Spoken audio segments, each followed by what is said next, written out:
When I was a kid, I really enjoyed going to daycare. I liked learning new things, playing with the kids, but most importantly, I loved the teachers.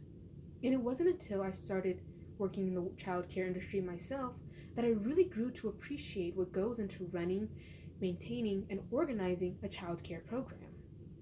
However, with the onset of the pandemic in March of 2020, many childcare homes and facilities were forced to temporarily close their doors, or for others, permanently.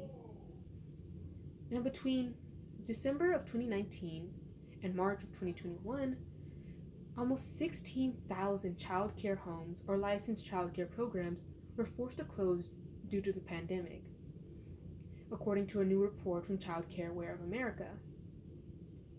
Now, I can already hear the childless adults asking, what do I care about daycare closures? I don't have kids. But with the mass closure of childcare centers all across the nation, coupled with the fact that many early childhood educators are scrambling to find higher paying jobs, that leaves many parents without sustainable childcare, and that leaves many children without the opportunity to develop cognitive, emotional, and social bonds that they need for the rest of their lives. Today, we'll be looking at a short history of childcare and how we got to the point that we're at, how it negatively affects U.S. families and children, and then we'll look at some possible solutions to try and fix this problem. So, I can't go over the entire history of childcare in America, otherwise we'd be here for hours. But I can go over some of the acts and legislations that have been passed in order to pave the way for the childcare system that we know today. Now, before World War II, childcare and who took care of your child really depended on one thing: how much money you had.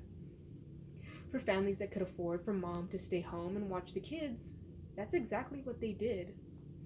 But for the working class and single mothers of the world, they usually had to take their children to work with them, whether that be to the factories that they worked in, coal mines, or even farms. However, things were about to change drastically. With the onset of World War II and many men leaving their jobs to go fight in the war effort, many women had to pick up the slack and work in factories to fuel the war industry. And because of this, the Lanham Act, an act that was proposed for the war effort, also contained $52 million in subsidies for quality, full-day, year-round childcare, 6 days a week. Now, this was extraordinary because there was nothing like it. Before this point in time, there was no such thing as federally funded childcare. And in fact, this was the closest that the United States has ever been to universal childcare. However, once the war ended and the men came home, funding for the program dried up, and many of the programs were forced to close. And it wasn't until the Johnson administration launched Project Head Start in 1965 that child care got shot back into the spotlight as a way to fight the war on poverty in America. However, with the Nixon administration vetoing a child care plan, and the Reagan administration tightening welfare on low-income women, the funding for child care in America slowly dwindled down. Now, that isn't to say that the government doesn't play a part in child care today. Programs such as Head Start are still around and thriving today. In fact, in 2019, Head Start issued $9.5 billion in grants and subsidies to local nonprofit organizations such as the YMCA, schools, and healthcare centers. So now that we've had a look at how the childcare system we know today has started, let's look at how it's starting to negatively affect the families in the United States. Now, childcare is usually paid for by a combination of things, usually government, parents, and childcare providers. In Other developed countries, such as Denmark and Sweden, the government foots most of the bill, while in America, this expense is usually handed off to the parents and providers. This has created a situation where daycare costs have continued to increase all over the country throughout the years. Even here in Corpus Christi, daycare costs for one child ages 1 to 5 comes out to around $703 a month. Yikes. But that begs the question, why are prices continuing to rise? Well, to start it off, unlike car and tech companies, labor costs for daycares can't be cut by moving them out of the country or replacing them with machines. According to The Atlantic, because of the salaries of daycare workers are domestic, they're subject to change faster than overall and they're subject to change faster due to overall inflation of the nation.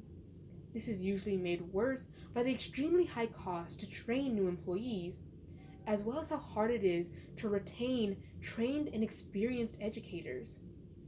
According to Fortune, these drastic increases in cost to childcare are forcing many parents, mostly women, out of their jobs.